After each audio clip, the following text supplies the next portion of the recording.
되게 많은 지역 중에 영등포를 선택한 이유는 뭘까요? 영등포가 좋아요?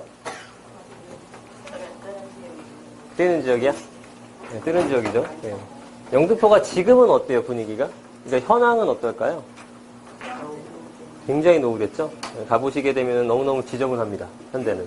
그런데 이제 이 지저분한 것들을 앞으로 좋게 바꾼다라고 얘기를 합니다. 정부나 서울시에서. 그래서 부동산이 올라가는 거는 안 좋았던 상태에서 좋아지는 과정 속에서 가격이 올라가는 거죠. 그죠? 좋았던 놈이 더 좋아지는 경우도 물론 있어요. 강남 같은 경우. 근데 강남 같은 거는 개발지는 아니에요. 근데 좋은 것들을 사는 것도 좋은데 좋은 것들은 비싸죠? 네, 그러니까 우리가 가장 좋은 거는 아직은 안 좋아서 우리가 들어갈 때 투자 금액이 적게 들면서 향후에 좋아질 것들. 그런 걸 사야 됩니다. 그러니까 여러 가지가 있어요. 좋은 게 계속 좋아지는 게 있고요. 안 좋은 놈이 계속 안 좋은 것도 있어요. 그죠? 싼데 앞으로도 계속 싼 것들. 그런 것도 의미가 없죠.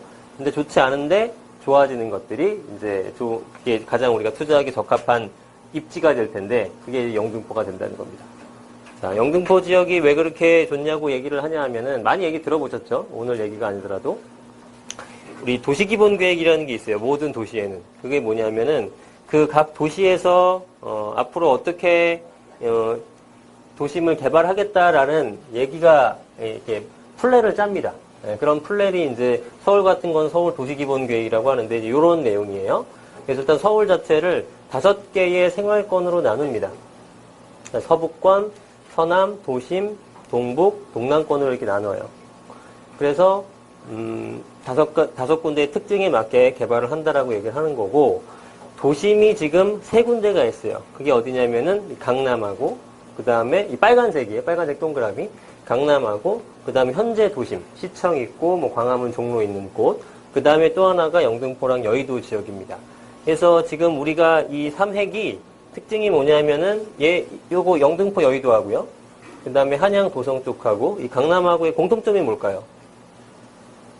여기를 3핵으로 3도심으로 지정한 이유가 있을 거예요. 왜 여기다 지정했을까요? 얘네 3개가 갖고 있는 공통점이 있어요. 그게 뭘까요? 맞추신 것 같은데? 뭐라고요? 일자리죠, 일자리. 예. 일자리가 가장 많죠. 핵심적인 업무 시설이 가장 많은 거고요. 부동산의 수요는 이 일자리에서 다 나오는 겁니다. 그죠? 내가 직장이 예를 들어서 대구에 있어요. 그럼 강남이 아무리 좋아도 올 일이 없죠. 그죠? 예. 근데 서울이 그렇게 집값이 높은 이유는 서울에 가장 많은 일자리가 있기 때문에 그렇습니다. 엄청나게 많죠? 서울의 대기업의 3분의 2가 다 서울에 몰려 있고요. 한 60% 정도가 다 일자리가 서울에 있다고 보시면 됩니다. 그래서 엄청나게 많은 수의 일자리가 서울에 있다라고 보시면 됩니다. 그 중에서도 핵심적인 업무 시설이 여기 뭐 이쪽하고 이쪽 테일한로 강남 쪽하고요. 여기는 뭐 말할 것도 없이 되게 많고 또 여의도도 대표적인 업무 시설이 됩니다. 영등포는 약간 의외라고 생각할 수 있는데 영등포 같은 경우도 지금 준공업 시설입니다. 예, 준공업 시설은 원래는 뭐 지어져야 되냐면 공장 지어야 돼요. 근데 지금 예전에 70년대 중앙 육성정책을 중공업 육성정책 썼을 때는 이 영등포를 공장으로 만들어서 수출 주도용으로 우리가 개발을 했죠, 우리나라가. 근데 지금은 집도 모자라 죽겠는데 공장을 지으면 안 되는 거예요. 그래서 여기 있는 공장들을 다 외부로 이전하거나 외부로 이전하면서 내지는 여기를 공장을 1층짜리, 2층짜리 이런 옛날형 굴뚝 공장이 아니라 지식산업센터라고 들어보셨죠? 아파트형 공장이라고 해서 높은 이런 그러니까 여의도에 있는 빌딩과 유사한 형태로 짓습니다. 이게 공장이에요. 들어가게 되면 그냥 기계 공장들 다 있어요. 이런 형태로 짓는 겁니다. 공장이라는 게. 그래서 이런 형태로 환경이 개선되다 보니까 가격이 상승하는 거죠. 근데 도심이나 강남이나 여의도나 이런 것들은 다 인프라가 어느 정도 구축된 거죠. 예. 그리고 그래서 비싼 거예요. 근데 영등포는 아직은 개발이 더디기 때문에 상대적으로 가격이 싸고 그러나 얘네들과 똑같이 개발은 될 거이기 때문에 가격이 상승한다라는 겁니다. 그래서 이거는 영등포가 단순히 좋아진다라기보다 실제로 이렇게 가장 핵심적인 업무 시설로 플랜을 짰고 이게 정확하게는 2030년까지의 기본 계획이에요. 2030 서울 플랜이라고 되어 있죠. 그래서 앞으로 향후에 10몇 년 동안은 영등포 쪽이 지속적으로 개발이 된다라는 겁니다. 그래서 충분히 우리가 이쪽에 고려를 해보시는 게 좋을 것 같다는 생각이 들어요. 자, 그래서 이 영등포를 보게 되면 보라색 형태로 되어 있는 이런 것들이 지금 다 중공업 지역입니다.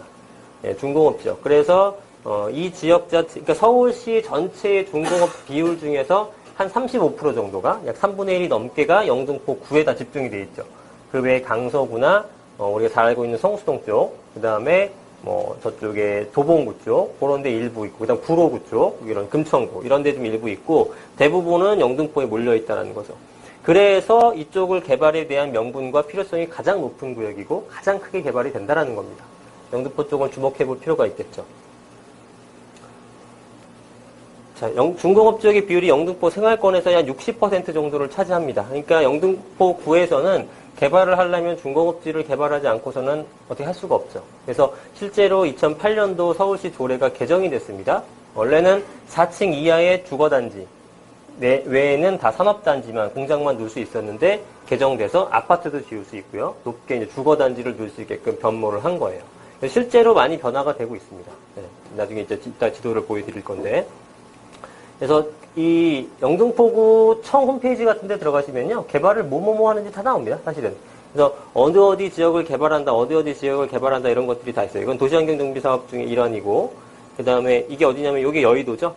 여의도에서 물레동 쪽으로 쭉 내려가는 라인 쪽으로 해갖고 양쪽이 지금 되게 지저분합니다. 보시면은 1층짜리 단층 공장들, 정비 공장들 많거든요. 그런 것들을 전부 다 개발을 하려고 하고 있고, 이미 개발된 것들이 이제 타임스퀘어라든가, 옆에 이제 신세계 백화점이라든가, 아래쪽에 영등포역 민자 역사 만든 거라든가, 그런 것들이 있죠. 그 다음 요 위쪽은 영등포 제촉지구라고 해서 뉴타운입니다. 그래서 뭡니까? 아크로 타워 스퀘어 같은 것들, 완공된 것들. 그게 지금 뉴타운이고요. 요 아래쪽에 이제 신길 뉴타운 지정되고 있고, 요 주변 일대로 개발을 하려고 하고 있죠. 요거는 이제 물레동 도시환경 정비 사업 같은 것들. 지금 진행은 좀 더디고 있습니다만, 하여튼 요렇게 개발이 되고 있어요. 그래서, 일단 영등포구 자체는 여의도만 사실 개발된 거예요. 여의도는 엄청나게 지금 가격이 비싸죠. 근데 이번에 박원순 시장이 또 여의도를 통으로 개발한다는 얘기 들어보셨나요? 네, 그러는 바람에 이 물건 또 다 들어갔어요. 인력이 올라가고. 그래서 여의도는 엄청나게 비싸요. 근데 얘네들이 반값도 안 돼. 예. 근데 여기나 사실상 입지적인 차이는 없잖아요. 어떻게 보면 입지가 여기 더 좋지 뭐 섬이 뭐 좋습니까? 그죠? 그런데 여기와 여기의 개발 가격 격차가 그렇게 나는 이유는 여의도는 개발이 완료가 된 도시라고 보시면 되고, 영등포는 미개발 지역이라 그런 겁니다. 근데 그렇게 격차가 났는데 얘가 가격이 낮은 이유는 개발을 안 했기 때문에. 근데 여기를 개발을 해준다 그러잖아요. 그럼 가격이 올라갈 수밖에 없겠죠. 그래서 이쪽 일대가 좋아질 걸로 보여지고요. 그 다음에 교통 자체도 되게 훌륭합니다. 여기가 이제 9호선이 지나가고요. 그 다음에 2호선이 지나가고, 그 다음 5호선이 지나가는 라인이고, 1호선도 지나가게 되고요. 그래서 우리가 가장 황금 라인이라고 부를 수 있는 것이 이제 2호선 순환선과 급행을 하는 9호선 역입니다. 근데 그 두 가지를 모두 갖고 있는 거고, 5호선도 사실은 굉장히 라인이 좋아요. 중요한 곳을 다 거쳐갑니다. 저쪽에 이제 김포공항서부터 시작해서 마곡지구를 거쳐서 영등포를 관통해서 목동 지나가고, 여의도 갔다가 공덕 갔다가 도심권까지 가고 쭉 내려가는 형태가 돼서 상당히 이용객이 많은 노선 중에 하나입니다. 그래서 교통 편의성이 상당히 훌륭한 그런 지역 중에 하나다. 다만 지금 저평가되고 있는 것들은 말씀드렸다시피 주거 환경이 개선이 안 됐기 때문에 그런 모습인데, 주거 환경을 개선한다고 하니까 앞으로 상당히 좋아질 걸로 기대가 된다. 이렇게 보시면